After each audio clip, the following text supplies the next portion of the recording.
the worst lease clause I've ever seen. You might have heard landlords or even tenants talk about that, or an attorney.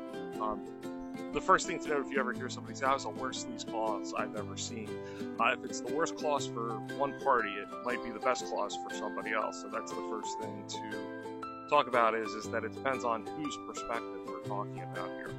If it's the landlord, it might be that they forgot to put in some sort of termination clause, if they could get that in there, or something where they don't have to give back the money if, something, as far as the deposit, if the tenant backs out or does something to the property. So it really depends on that. So when it comes to small business owners, I've seen multiple things that have gone on. They can be for or against you. There's one situation I was discussing recently in which a small business owner wanted to sign a lease for a building, and what he did is he put a buyout clause in it. And in the buyout clause, he said that if the landlord decided to sell the property, that he had a right of first refusal for $1 more than whatever the offering price was. The landlord did not catch, read, or have an attorney review that contract, and what happened is he ended up signing a contract with somebody else to sell the property. It was probably some sort of handshake type deal with the other party, and when it was presented to the tenant said, I would like to buy the property for $1 over. At that point, it went where you think it would go. There was a fight, and I'm not going to sell you the property. Well, lo and behold, guess what? His attorney, the landlord's attorney, they said, you're selling the property, you're going to lose a lot of money here. Not only just the value of the building. So that's one prime situation which you want to be careful about what you're signing. Depending on your side of it, you could be in a better position than the other person. So some of the main ones to look out for: auto renewal traps or buried language in a contract. You want to be careful about that.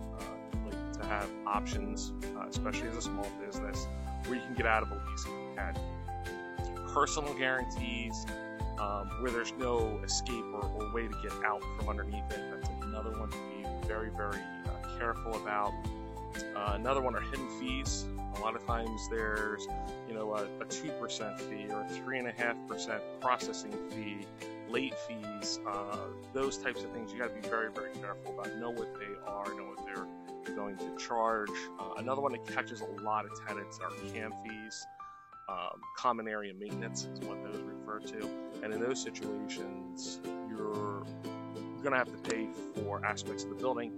Most tenants understand that, especially in commercial leases, but you have to find out what those CAMs are and the limits of them, if there are any limits. You want to be very careful and make sure there are limits to what they can charge you. So the biggest thing I could say is, lease terms may look standard, but they always aren't.